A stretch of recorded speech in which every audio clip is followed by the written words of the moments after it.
15-20 days ಹಾಸ್ಪಿಟ್ಲಲ್ಲಿದ್ದರು ಅಪ್ಪವರು. Day by day improvement ಆಗ್ತಾಯಿತ್ತು. ನಮ್ಗೆ ಇಂಪ್ರೂವ್ಮೆಂಟ್ ಆಗಿ ಒಂದು ವಾರದಲ್ಲೂ ಡಿಸ್ಚಾರ್ಜ್ ಆಗ್ಬೋದಂತ ಹೇಳಿದರು. ಮಣಿಪಾಲ್ ಹಾಸ್ಪಿಟ್ಲ್. ಅದು ಸಡನ್ನಾಗಿ ನಿನ್ನೆ ವಾರ್ಡ್ಗೂ ಶಿಫ್ಟ್ ಆಗಿದ್ರು ICUಯಿಂದ. ನಿನ್ನೆನೂ ಮೊನ್ನೆಯಿಂದ ಸ್ವಲ್ಪ BP ಡೌನ್ ಆಗೋಯಿತು. ಹಾಗೆ ನಿನ್ನೆ ತೀರ್ಕೊಂಡಿದ್ದಾರೆ ಅಪ್ಪವರು.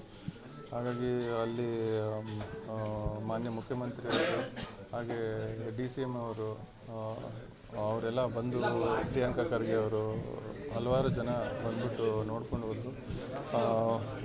AICC ಅಧ್ಯಕ್ಷ ಮಲ್ಲಿಕಾರ್ಜುನ್ ಖರ್ಗೆ ಅವರು ಇವತ್ತು ಬರ್ತೀನಿ ಅಂತ ಹೇಳಿದ್ದಾರೆ.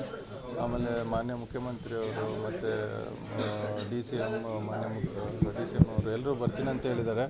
10-11 ಗಂಟೆಗೆ ಅಲ್ಲಿ SP ಕಾಲೇಜ್ ಗ್ರೌಂಡ್ಗೆ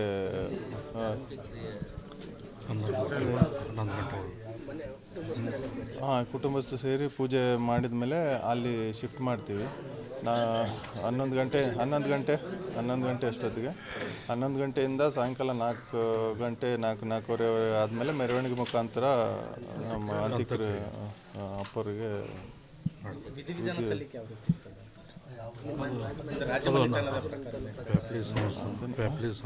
ಪ್ಯಾಪ್ಲಿ ಸಂಸ್ಥಾನ ನಮ್ಮದು. ಅದ್ರ ಪ್ರಕಾರ ಇರ್ತದೆ, ಅಗ್ನಿಸ್ಪರ್ಶ ಇರ್ತದೆ.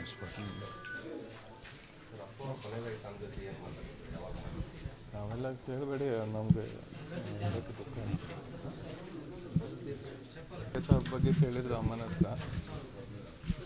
ಯಾಕಂದರೆ ಅವರಿಂದನೇ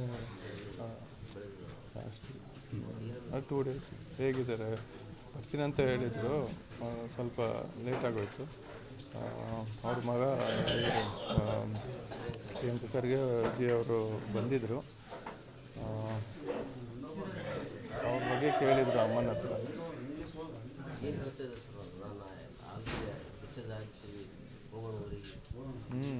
ಅವರು ಆಯ್ತು ಅದನ್ನು ಸಾರಿ. Thank you.